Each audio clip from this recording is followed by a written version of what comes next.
Ibrahim Traoré, capitaine de l'armée et président de la transition du Burkina Faso, incarne un renouveau audacieux dans un pays brisé par la guerre.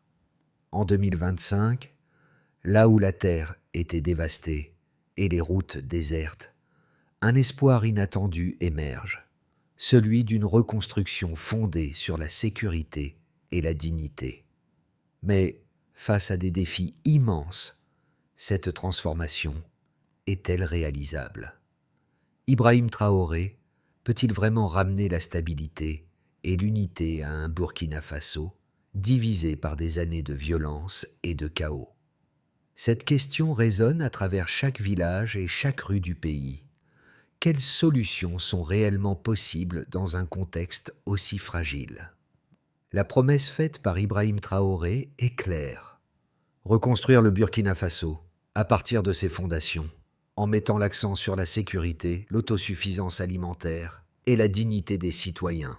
Après des années de guerre et de destruction, où plus de 2 millions de personnes ont été déplacées, le pays se trouve à un point de bascule. Traoré, loin des discours enflammés, adopte une approche pragmatique.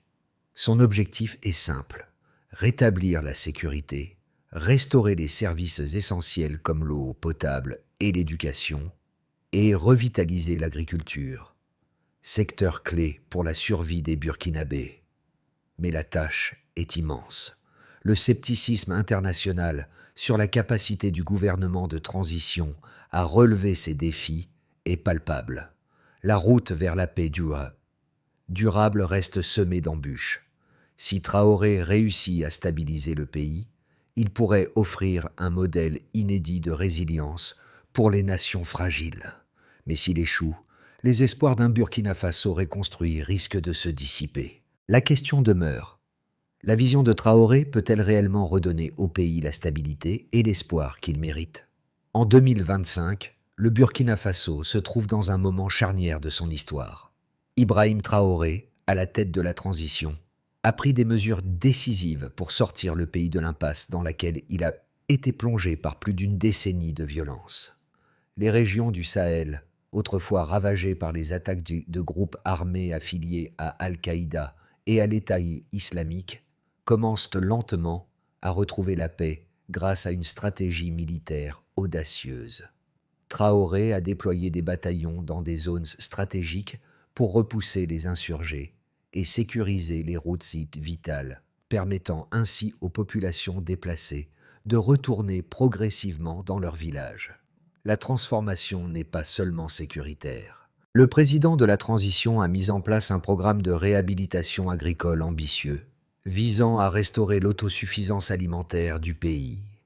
Les infrastructures d'irrigation sont réhabilitées et des semences sont distribuées aux agriculteurs pour relancer la production.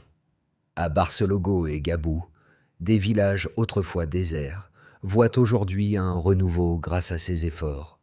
Des marchés rouvrent, les écoles sont réhabilitées et les familles commencent à revenir, les rendant témoins d'une reprise fragile mais tangible. Cependant, la situation reste précaire. Les groupes armés continuent de semer la terreur dans certaines régions frontalières et la reconstruction du pays est loin d'être achevée. La question essentielle est: cette paix fragile pourra-t-elle se consolider ou bien s'effondrera-t-elle sous la pression des tensions persistantes? Ibrahim Traoré, un leader militaire pragmatique, incarne une nouvelle approche pour un Burkina Faso ravagé. Son ascension en 2022, après un coup d'État, marque le début d'une période de transformation difficile mais essentielle. Contrairement aux dirigeants politiques traditionnels, Traoré n'est pas un orateur flamboyant. C'est un homme d'action, dont les décisions sont guidées par l'urgence de la situation plutôt que par des promesses politiques vaines. Depuis sa prise de pouvoir, il a concentré ses efforts sur 2 axes principaux: la sécurité et la reconstruction du pays, en commençant par les régions les plus touchées par le conflit. Sous sa direction, les forces militaires ont été rapidement déployées dans les zones stratégiques, sécurisant les routes principales et permettant le retour des déplacés internes. À Barcelogo et Gabou, des villages où la vie semblait avoir disparu, la sécurité rétablie a permis la réouverture des marchés, et la reprise des activités agricoles. Les familles, qui avaient fui les combats, retournent peu à peu chez elles, retrouvant des terres fertiles et une atmosphère de sécurité relative. Mais Traoré sait que la sécurité seule ne suffit pas. La dignité des citoyens, la fourniture de services essentiels et l'autosuffisance alimentaire sont au cœur de sa vision. Ces initiatives agricoles, telles que la réhabilitation des canaux d'irrigation et la distribution de semences, montrent sa volonté de redonner aux Burkinabés les moyens de subvenir à leurs besoins, sans dépendre de l'aide extérieure. Pourtant, ces premiers succès ne suffisent pas à éliminer les défis persistants. Le pragmatisme de Traoré pourra-t-il maintenir cet élan de reconstruction dans un contexte aussi fragile ? L'ascension d'Ibrahim Traoré au pouvoir en 2022 a marqué un tournant décisif pour le Burkina Faso, un pays plongé dans le chaos par une décennie de conflits. Dès son arrivée à la tête du gouvernement de transition, Traoré a agi rapidement pour répondre à la crise sécuritaire qui déstabilisait le pays. En priorité, il a déployé des bataillons militaires dans les zones les plus affectées par les attaques des groupes armés, notamment dans le Sahel, le nord et le centre-nord du pays, où l'État était quasiment inexistant. Grâce à ces interventions ciblées, la situation a commencé à se stabiliser, et plusieurs régions ont retrouvé la sécurité nécessaire pour la reconstruction. Cependant, le rétablissement de la sécurité n'a été que la première étape d'un processus bien plus complexe. Après avoir sécurisé les zones stratégiques, Traoré a mis en place une deuxième phase de son plan: la stabilisation des communautés locales. Cela a impliqué la présence continue des forces de sécurité dans les villages, non seulement pour prévenir les conflits locaux, mais aussi pour assurer la protection des marchés, des écoles et des infrastructures vitales. Cette approche a permis à plus d'1 million de Burkinabés, qui avaient été déplacés par la guerre, de rentrer chez eux. Simultanément, le gouvernement a lancé des initiatives pour relancer l'économie locale, principalement par le biais de la réhabilitation des infrastructures agricoles. Des programmes de réintroduction de semences, de modernisation des techniques agricoles et de réhabilitation des canaux d'irrigation ont été mis en place, permettant à des villages comme Barcelogo et Gabou de renaître lentement. En 2025, les résultats sont déjà visibles. Des terres autrefois stériles sont réhabilitées, les récoltes sont en hausse et les marchés rouverts témoignent de la renaissance de la vie économique. Toutefois, ce renouveau reste fragile. La menace des groupes armés est toujours présente, notamment dans les zones frontalières avec le Mali et le Niger, où des attaques sporadiques continuent de perturber la vie des civils. Le gouvernement de Traoré doit aussi faire face à un défi majeur: reconstruire la confiance entre les citoyens et l'État, une tâche difficile dans un contexte où la méfiance est encore très ancrée. En dépit de ces obstacles, les premiers signes d'une transformation positive sont indéniables. En 2025, plus d'1 million de déplacés ont regagné leur foyer, des milliers de familles retrouvent leurs terres et reprennent leurs activités agricoles. Des régions autrefois dévastées voient aujourd'hui des villages réapparaître, et la population commence à entrevoir un avenir plus stable. Pourtant, les défis sont loin d'être réglés. La reconstruction complète du pays nécessitera encore des années, et la situation sécuritaire reste incertaine, notamment dans certaines régions du pays qui sont toujours le théâtre de violences sporadiques. Le premier indicateur visible est le retour massif des déplacés internes. Plus d'1 million de Burkinabés qui avaient fui les violences des groupes armés sont rentrés chez eux, marquant ainsi un tournant significatif dans la crise humanitaire. Ce retour a été facilité par la sécurisation des routes et la stabilisation des régions par les forces militaires déployées dans des zones stratégiques du pays, notamment le Sahel, le centre-nord et le nord. Selon les autorités locales, environ 60% des terres agricoles abandonnées ont été réhabilitées et remises en culture, grâce aux investissements dans les infrastructures d'irrigation et à la distribution de semences subventionnées. La production agricole à Asimoutsi a ainsi augmenté de 15% par rapport à l'année précédente, un chiffre impressionnant qui témoigne de l'efficacité des politiques de Traoré. Un autre indicateur majeur du succès de la transition c'est l'amélioration des infrastructures éducatives. En 2025, près de 200 écoles, qui avaient été fermées à cause des conflits, ont rouvert dans les zones rurales, permettant à près de 200 000 enfants de retourner à l'école. Cette reprise éducative a été rendue possible par la réhabilitation des bâtiments scolaires et la sécurisation des zones où les enfants avaient été trop longtemps éloignés de l'enseignement en raison des violences. Ces chiffres témoignent de l'engagement du gouvernement de transition à restaurer des services de base essentiels, notamment l'éducation, qui est cruciale pour le futur du pays. En outre, l'impact sur l'économie locale est tangible. Les réformes agricoles mises en place par Traoré ont permis de moderniser l'agriculture, un secteur vital pour le Burkina Faso. Les efforts pour réhabiliter les canaux d'irrigation et distribuer des semences de qualité ont eu un effet direct sur la production alimentaire et l'autosuffisance du pays. À Barcelogo et Gabou, des villages autrefois abandonnés, la réouverture des marchés a entraîné un renouveau économique local. Les habitants ont recommencé à vendre leurs produits agricoles et les petites entreprises ont vu le jour dans des régions où la guerre semblait avoir tout détruit. Le retour de la stabilité a restauré la confiance des commerçants, qui étaient auparavant réticents à revenir dans ces zones à cause des risques d'attaque. Cependant, bien que les résultats soient prometteurs, la route reste semée d'embûches. L'insécurité persiste dans certaines régions frontalières, où des groupes armés continuent de harceler les populations. Le système éducatif, bien qu'en pleine reprise, demeure fragile, en particulier dans les zones les plus reculées. De plus, la dépendance à l'aide internationale reste élevée, et le Burkina Faso doit trouver un moyen de réduire sa dépendance tout en soutenant la relance économique locale. Les résultats actuels suffisent-ils à garantir un avenir stable, ou des défis supplémentaires apparaîtront-ils à mesure que la reconstruction progresse? Ibrahim Traoré, malgré son approche pragmatique, n'échappe pas à des critiques, souvent fondées sur des perceptions divergentes de son leadership. D'un côté, ses partisans soulignent l'efficacité de ses actions sur le terrain. En déployant des forces militaires dans des zones stratégiques et en rétablissant l'ordre, il a non seulement sécurisé le pays, mais a également permis aux populations déplacées de revenir dans leurs foyers. Les réformes agricoles, telles que la réhabilitation des infrastructures d'irrigation et la distribution de semences subventionnées, ont relancé la production alimentaire et créé des emplois locaux. À Barcelogo et Gabou, deux villages autrefois abandonnés, la réouverture des marchés a facilité la reprise économique.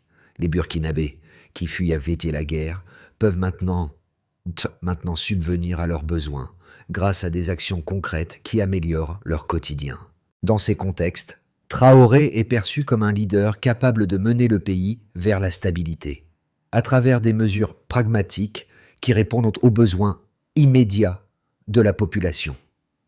De l'autre côté, des critiques se font entendre concernant son style de gouvernance.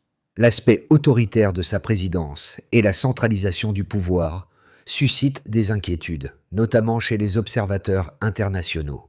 Ceux-ci craignent que cette gouvernance militaire n'entrave les efforts vers une démocratisation durable du pays. Bien que la sécurité soit prioritaire, certains soutiennent que la consolidation de la démocratie et des institutions devrait également être une priorité à long terme et qu'une gouvernance trop centralisée pourrait nuire à la stabilité politique future. D'autres soulignent que la dépendance à l'aide internationale pourrait limiter l'autonomie du pays à long terme, même si des progrès tangibles ont été réalisés dans des domaines clés tels que l'agriculture et l'éducation. Cependant, ces critiques ignorent souvent les réalités du terrain. Dans les zones rurales, où les populations ont souffert pendant des années de l'insécurité et du manque d'infrastructures de base, les Burkinabés se préoccupent avant tout de la sécurité et de la reconstruction. Ils ne réclament pas seulement des réformes politiques, mais des actions concrètes pour restaurer leur dignité et leur autonomie. Pour beaucoup, la priorité, c'est de remettre le pays sur pied avant d'envisager des réformes démocratiques à long terme. Ainsi, Bien que les critiques sur l'aspect autoritaire du gouvernement de Traoré soient valables dans un cadre plus large, elles ne tiennent pas toujours compte de la complexité de la situation burkinabé, où la sécurité et la reconstruction immédiate sont cruciales pour la survie et le bien-être des citoyens. La question est donc, peut-on atteindre la stabilité à court terme tout en s'engageant sur une voie démocratique à long terme ? L'un des aspects les plus marquants de la transition menée par Ibrahim Traoré est l'impact immédiat sur les communautés locales, notamment dans les régions de Barcelogo et Gabou. Ces villages, autrefois déserts, ont connu un renouveau impressionnant, non seulement grâce à la sécurité rétablie, mais aussi grâce à des initiatives concrètes comme la réhabilitation des canaux d'irrigation et la distribution de semences. Ce renouveau agricole, accompagné de la réouverture des marchés, a permis un retour progressif des familles et a redonné vie à des régions qui semblaient condamnées à l'abandon. Les résultats sont mesurables.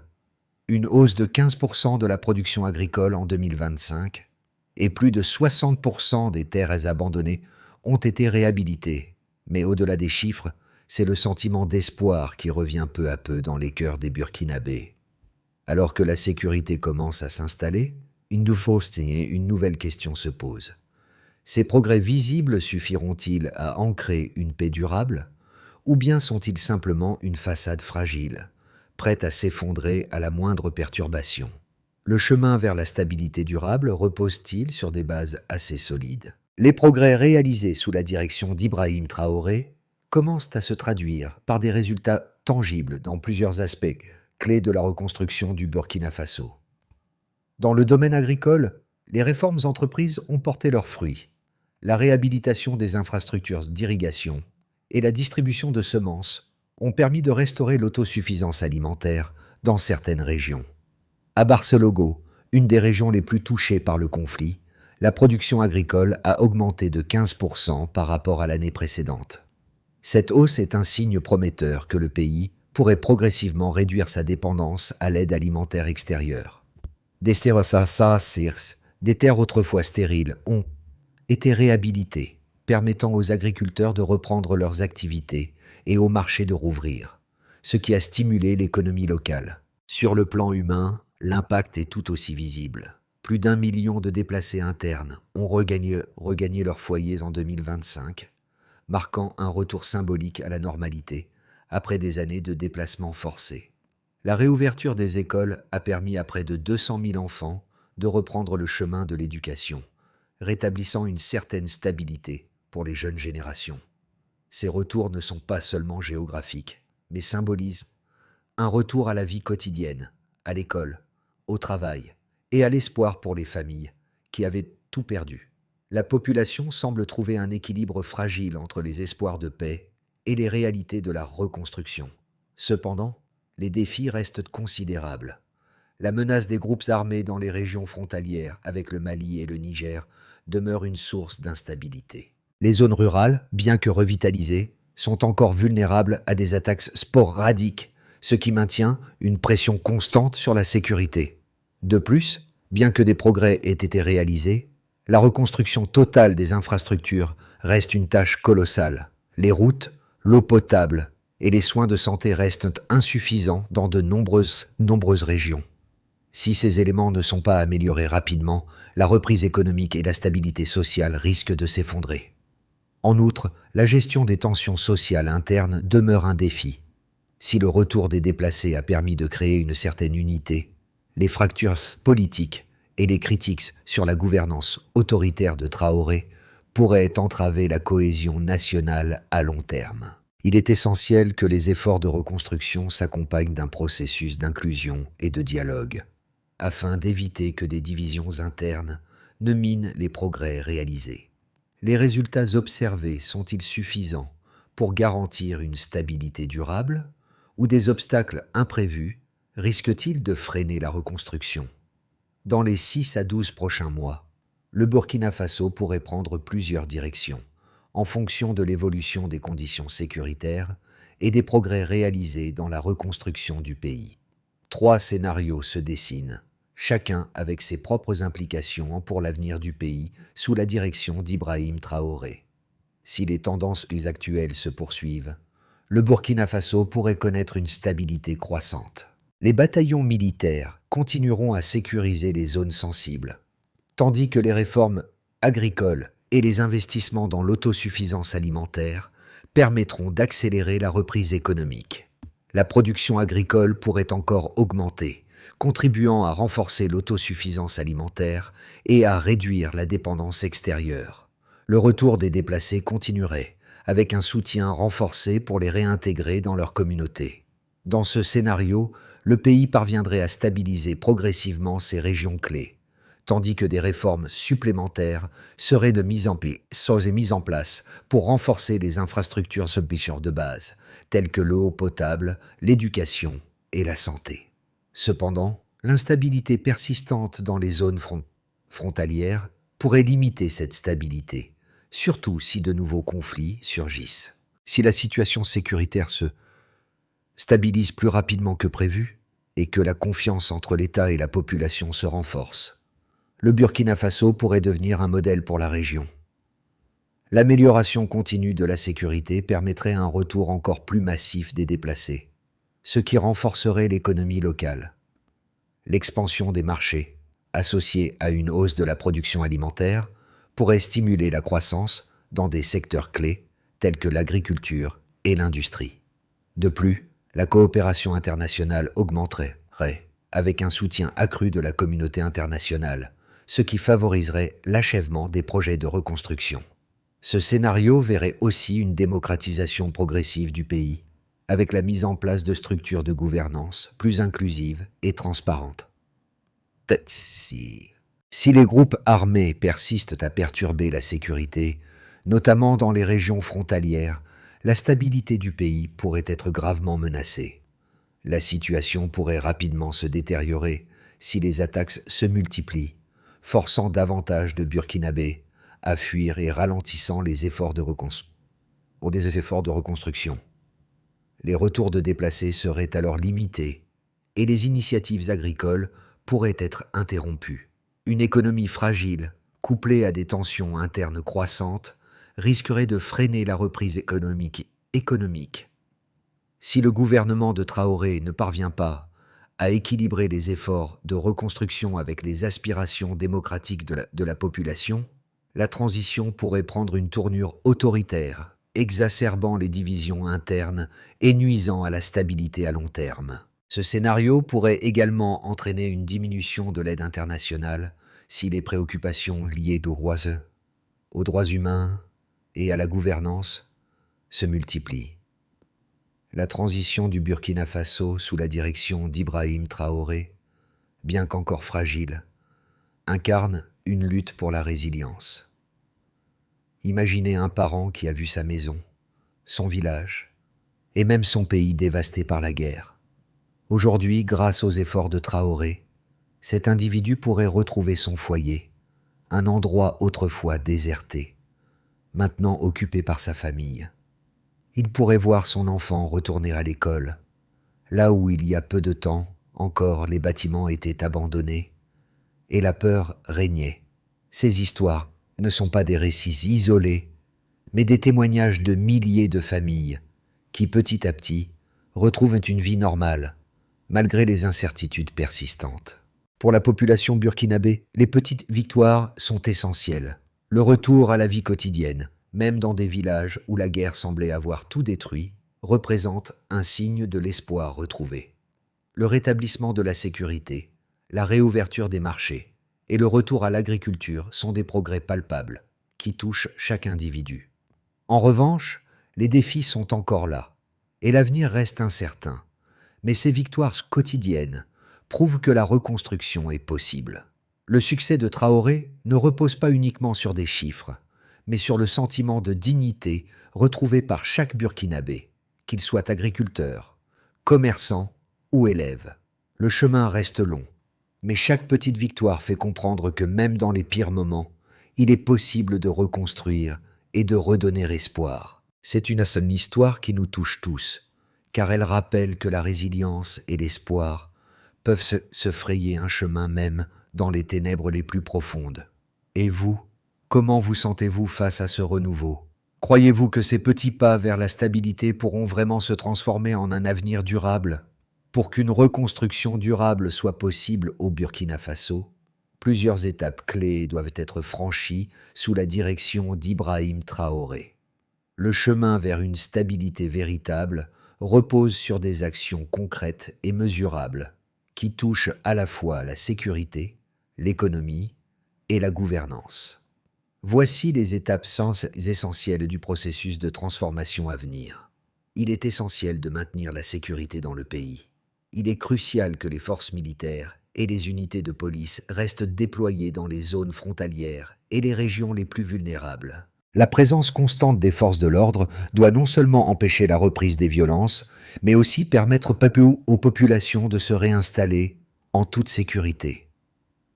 L'accès à l'eau potable, à l'éducation et aux soins de santé était fondamental pour le pays. La réhabilitation des infrastructures existantes et la construction de nouvelles installations doivent être accélérées, en particulier dans les zones rurales qui ont été les plus touchées par le conflit. Pour garantir l'autosuffisance alimentaire à long terme, le gouvernement doit continuer à investir dans l'agriculture, en modernisant les techniques de culture, en améliorant les systèmes d'irrigation et en fournissant un soutien constant aux agriculteurs. La relance agricole contribuera non seulement à la stabilité économique, mais aussi à la réduction de la dépendance alimentaire extérieure. Il est important d'inclure toutes les parties prenantes, y compris les populations marginalisées, dans le processus de transition.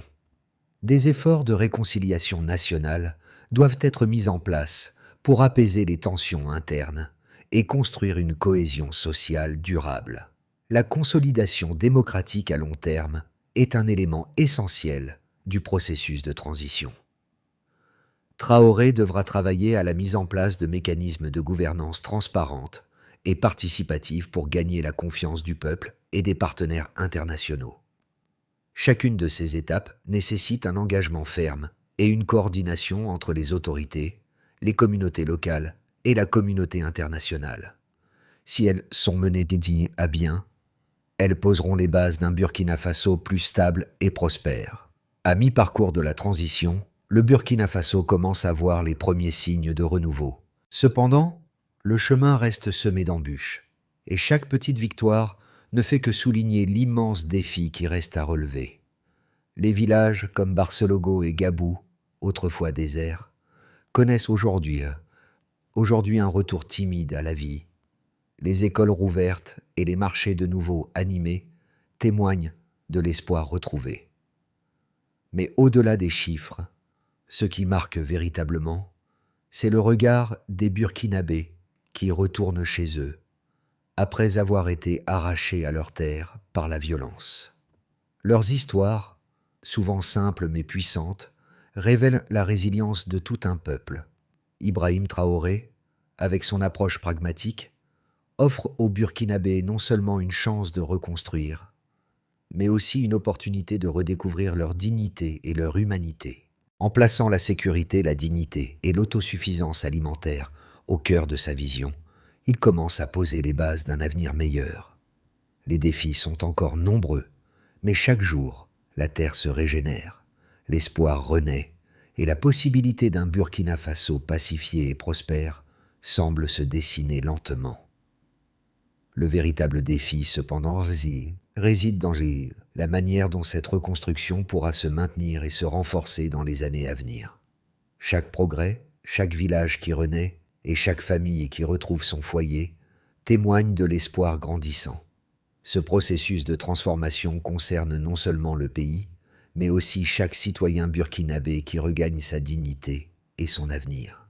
Il est désormais essentiel que cette dynamique de reconstruction soit soutenue par toutes les parties prenantes, y compris la communauté internationale et les organisations régionales. Chaque contribution est cruciale, que ce soit sous forme de soutien politique, d'engagement économique ou de solidarité humaine.